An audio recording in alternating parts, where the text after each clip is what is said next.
Welcome to the Project Censored Show on Pacifica Radio. I'm your host, Mickey Huff. Today, in this segment, we are delighted to welcome the Project Censored academic intern for this past year, Reagan Haynie, as our co-host. Reagan is a senior at Loyola Marymount University in Los Angeles. I actually had the pleasure of speaking there last month. And Reagan has been contributing to research to our Validated Independent News program. She's working on co-authoring the Junk Food News chapter with us this year. And today, we are delighted to bring Reagan into the mix, and she's going to be doing an interview with none other than Alan MacLeod. Listeners of this show certainly should know Alan MacLeod. He's a guest fairly regularly, senior writer at MintPress News. We're going to talk about a really important article he did a while back, and he's doing some follow-ups on, called Call of Duty is a Government PSYOP, and these documents prove it. So with that, I'm going to hand things over now to Reagan. And Reagan, looking forward to your conversation with Alan today. Yes, hi. I'm very happy to be here. Very happy to be speaking to Alan MacLeod, sorry. And so essentially my goal here is to get an understanding of your article that Mickey has mentioned, Call of Duty is a Government PSYOP. And I was hoping that you could essentially unpack your research as well as your findings and give us a little bit of context surrounding the relationship between the Pentagon and Call of Duty video game developers, and as well as the propaganda that comes from that. Yeah, sure. Thank you very much. It's a delight to be back with you guys. So I'm an investigative journalist, and I guess for the past 18 months, probably the main theme of my work has been exploring the US government's increasingly intimate relationship with media of all shapes and sizes. For instance, highlighted how huge Silicon Valley giants like Google, Twitter, TikTok, and Facebook are now filled to the brim with agents of the national security state from the FBI, CIA, Department of Defense, and other three-letter agencies, and how those quote-unquote former spooks now work in highly politically sensitive fields like trust and safety and content moderation.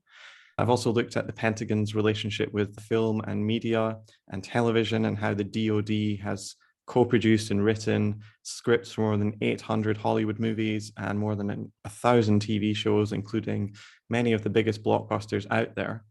And now I've really turned my eye to having a look at the military's role in subverting the video games industry in order to sell a more pro-war, pro-military message.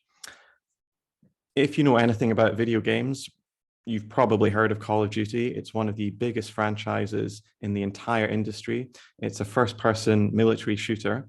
And what I found out, pretty much the title suggests it, it is a government PSYOP, and these documents prove it. So documents obtained under the Freedom of Information Act and shared with me show how the military is working closely with Activision Blizzard, the producers of Call of Duty, to promote war, recruitment, and the US military interests in general. In September 2018, for example, the US Air Force flew Activision Blizzard producer Coco Francini to their headquarters in Florida. The explicit reason for doing so, the emails wrote, was to, quote, showcase, end quote, their hardware and to make the entertainment industry, quote, more credible advocates, end quote, for the US war machine. This is a great opportunity to educate this community and make them more credible advocates for us in the production of any future movies and television productions on the Air Force and Special Tactics community, wrote one of the Air Force community relations chiefs. This really seems to have worked because many of the weapons and vehicles Francini was shown on that day in Florida ended up being central pieces in the Call of Duty games. And also through my own work, I found a host of just incredible hires coming through at Activision Blizzard over the last few years. In fact, their board and leadership council now looks far more like that of a US government department or a weapons manufacturer than a fun entertainment company.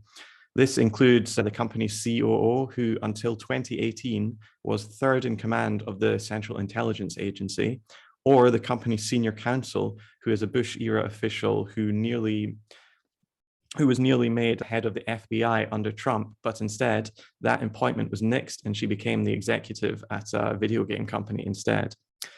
So these sorts of connections really highlight the extraordinary links between the national security state and the supposedly frivolous but gigantic and influential entertainment companies like Activision Blizzard, to the point where I feel comfortable describing video game franchises like Call of Duty and the other ones that Activision Blizzard produces as state media.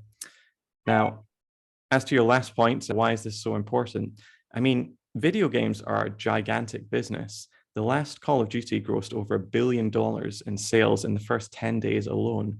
And they're also a huge avenue for soft power and ideology. And the medium itself kind of lends itself to this.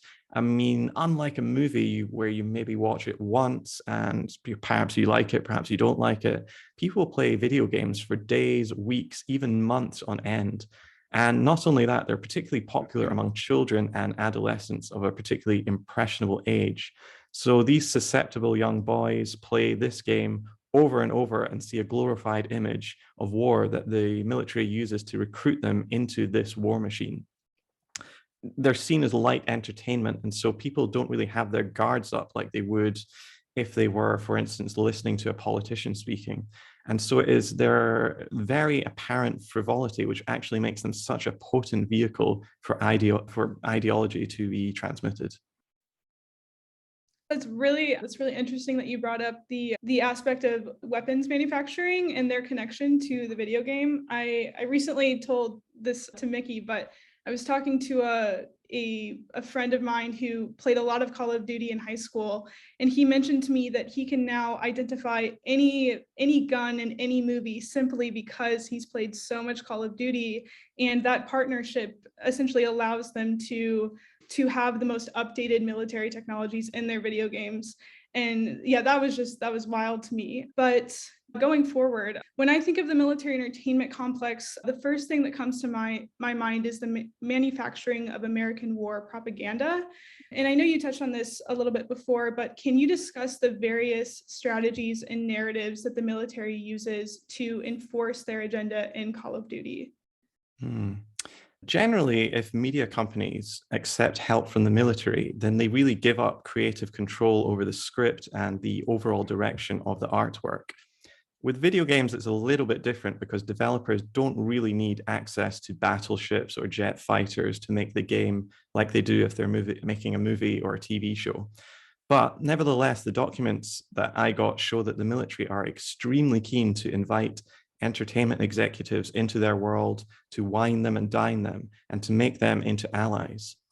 If a game, movie, or TV show is not to the Department of Defense's liking, i.e., if it doesn't have the right message or representation of the military, then the DoD will either demand extensive rewrites or reject any cooperation at all.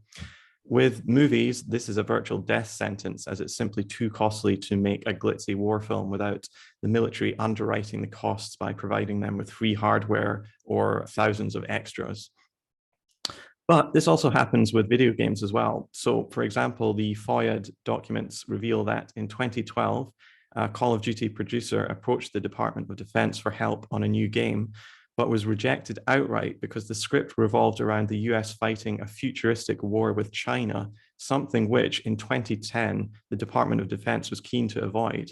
I think that's kind of ironic now, seeing as the US is gearing up for a fight over Taiwan with China. But yeah, likely because of military objections, that Call of Duty game was never made. And so if one of the biggest entertainment companies nixes a project because of minimal pushback from the government, what do you think happens to smaller companies?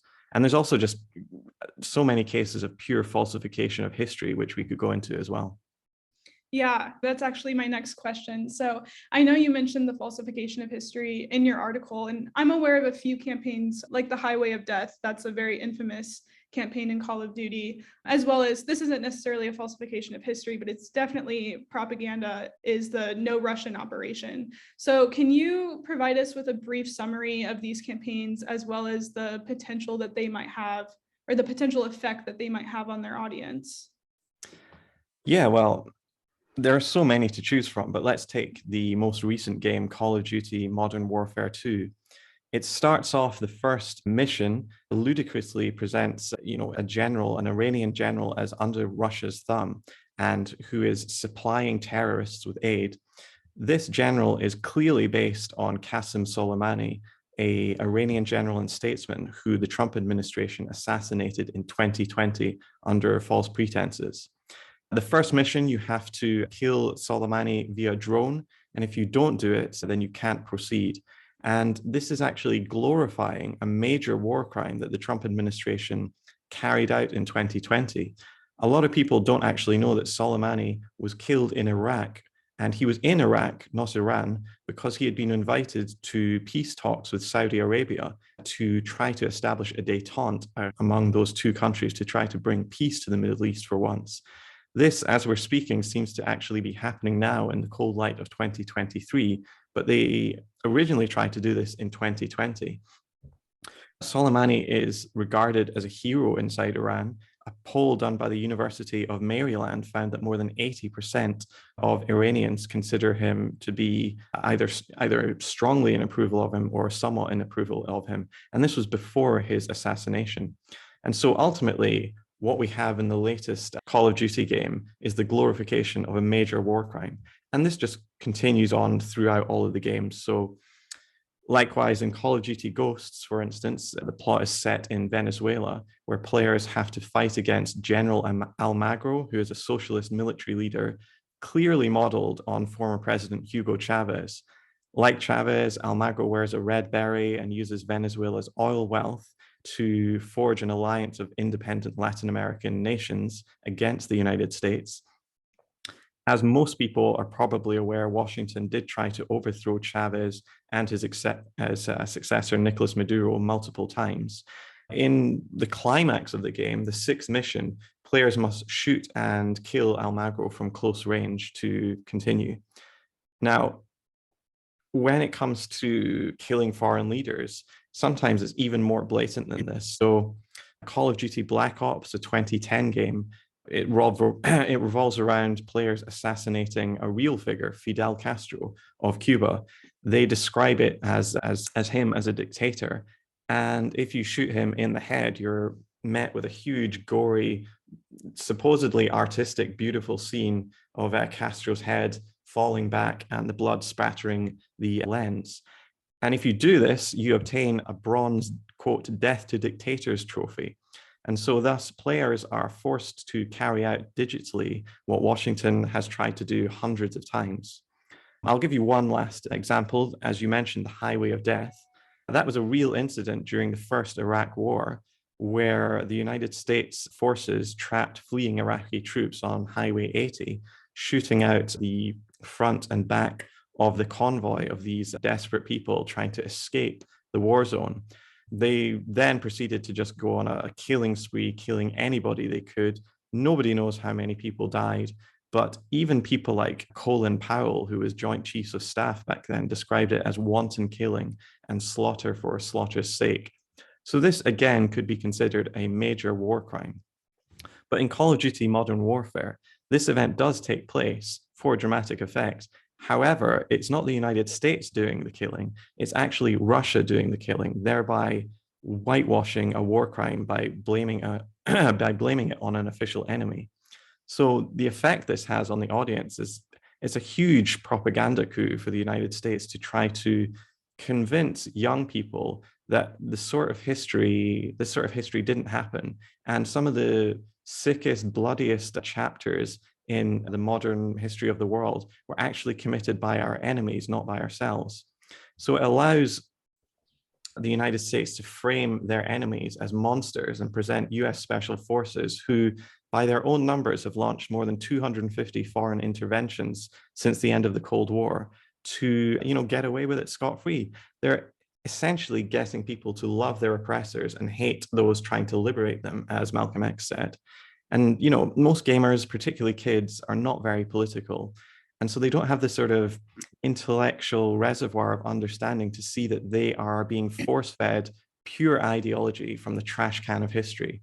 This is what the radical Italian academic Antonio Gramsci called the process of establishing hegemony, the means through which elites elites get the population to see their positions, their understandings, their tastes, and their outlooks as the default and correct position in society. And so, yeah, what I'd say is games are serious business, and the military understands this. The battlefield is not just in the Middle East or the Pacific, but it's for our minds as well. I'd like to remind our listeners that you're tuned to the Project Censored Show on Pacifica Radio. I'm Mickey Huff. You are listening right now to a conversation between Alan MacLeod, the senior writer for MintPress News, talking about a recent article, Call of Duty is a Government PSYOP, and These Governments Prove It. He's in conversation with Project Censored intern Reagan Haynie. They will continue their conversation about this important subject and propaganda and indoctrination of people through video games after this brief musical break. Stay with us. 3, 2, 1. Welcome back to the Project Censored Show on Pacifica Radio. I'm your host, Mickey Huff. Today in this segment, we are welcoming Project Censored intern Reagan Haynie. She is a senior at Loyola Marymount University and has been working with us this year on a variety of research projects, including validated independent news stories for top underreported stories. One of the stories up for review this year is Alan MacLeod's Call of Duty is a Government PSYOP, and These Governments Prove It. A great investigative piece that Alan did at MintPress News, where he's senior staff writer. And we're going to now continue the conversation between Reagan Haynie and Alan MacLeod. Reagan? Hi, yes. So Alan, I know you were just talking about the effect of Call of Duty on its audience. And in my research, I had found a lot of stuff about the esports world. And I was wondering how the military has inserted itself into that landscape, and what do you think their motive is for this, specifically their involvement with the social media platform Twitch, and what are the implications of a government agency joining these streaming platforms? Yeah, I guess I'll just a point of reference for people who are not terminally online or young. Esports is professional video game playing, and a lot of young people tune in to watch the best gamers battle against each other for real prizes. What's the military's motive? I guess their prime motive in all of this is, in a word, grooming. They are trying to recruit kids into joining the military, quite possibly breaking the law in the process. Recruiters can't approach children in real life, but somehow in cyberspace, they're allowed to push a message of joining the army, implying that you can join up, sign up, and game all day, as if that's what life is actually like in a barracks. In fact, a lot of the language they use is similarly, eerily the same as online groomers. There's even more pernicious and bizarre attempts to groom adolescents into the army's ranks. One of them is Haley Luhan, a 21-year-old TikTok star who has nearly 750,000 followers on TikTok alone. Probably 50% of her content on Instagram or TikTok is sexually suggestive pictures, maybe 25% is memes, and the other 25% is hardcore army recruitment videos. The clear implication of her content is essentially, hi boys, if you join up, you'll get to be with me. In loads of her videos, she keeps joking that she is an army PSYOP. But here's the thing, she literally is a member of the US Army's Psychological Operations Brigade. And her videos make it clear that she spends most of her time on a military base. So I think all of this wink, wink, I'm a PSYOP stuff is trying to get around regulations about lying during recruitment. Interestingly, though, all of this hard and creative selling does not appear to be working with young people. A recent poll found that only 9% of young Americans would consider serving in the military, and all branches of the armed forces are facing huge shortfalls in recruitment right now. The Army was, for instance, 25% below its target last year. And so perhaps that suggests that the kids are all right after all. Yeah, no, it's really interesting seeing, I guess, the downfall of military recruitment. And it's very obvious that the military is very eager to, I guess, strengthen those recruitment numbers. I mean, their involvement in Twitch is very interesting to me. I know that you also mentioned how there was this bait and switch sort of giveaway package where, or I don't know if it was you or if it was, I don't know if you're familiar with Second Thought, but there was this bait and switch giveaway where Twitch users were sort of directed to this giveaway where they were giving away one of their like latest video games or something, and it ended up taking them to an army recruitment page, which is against the law. And then also I read that Twitch users were banned for asking military members what their favorite war crime was, which is also against the First Amendment, which is very fascinating. But considering how heavily censored the Pentagon's actions are, the military's relationship with Call of Duty has received a fair amount of coverage from academics and independent journalists. So is there anything else that their influence or about their influence that has not been covered that you think deserves more attention? Well, one thing I just mentioned earlier maybe deserves expanding upon, and I think that is just the level and the amount of former US national security state operatives who now have senior positions, very important and influential roles within Activision Blizzard. So, for instance, Frances Townsend is Activision Blizzard's senior counsel, and until September, she was the chief compliance officer and executive vice president for corporate affairs as well.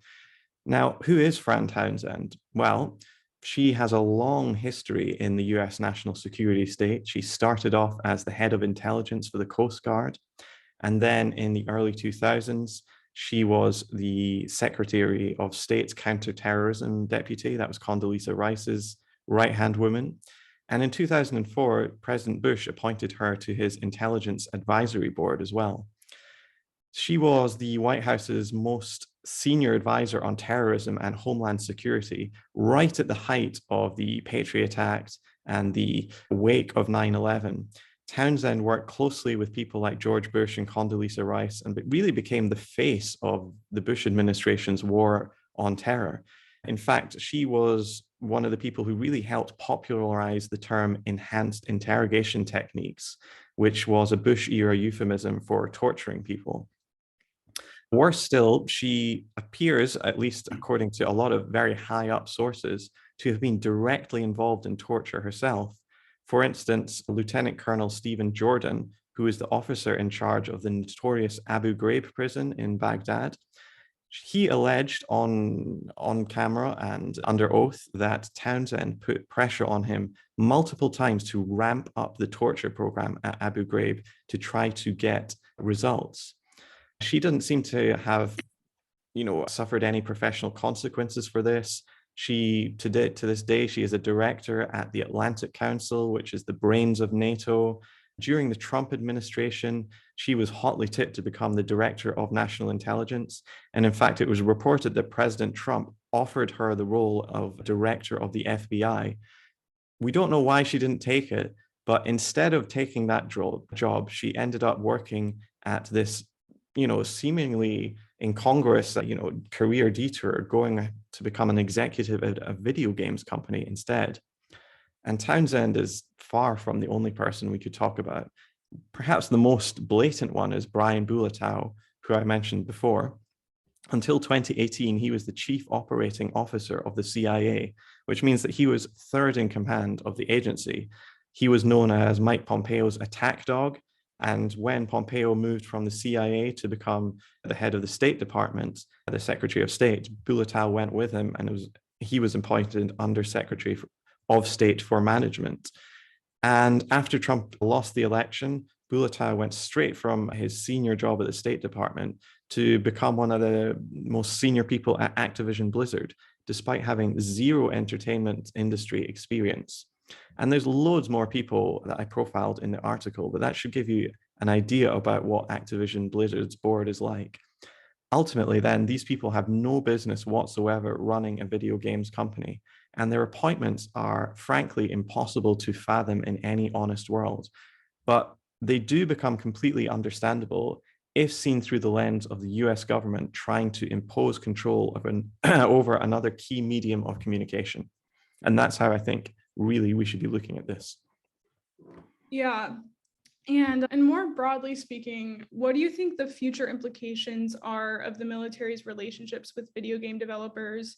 And how do you think that this may affect America's future wars and imperialism? I know you brought up China very briefly. I've been thinking a lot about the potential impact on like forever wars and things like that. Also with the potential future of virtual reality gaming. I don't know if you have any insight on that or have thought about, where this relationship might go in the future.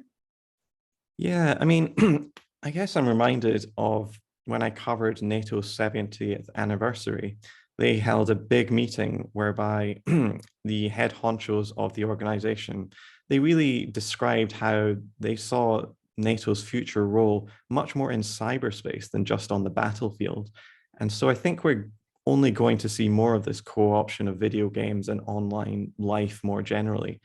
Future wars are already becoming digitized and gamified. In fact, as you mentioned, drone warfare, it really already strongly resembles a video game, except that there's no respawn for people killed and it's game over for them.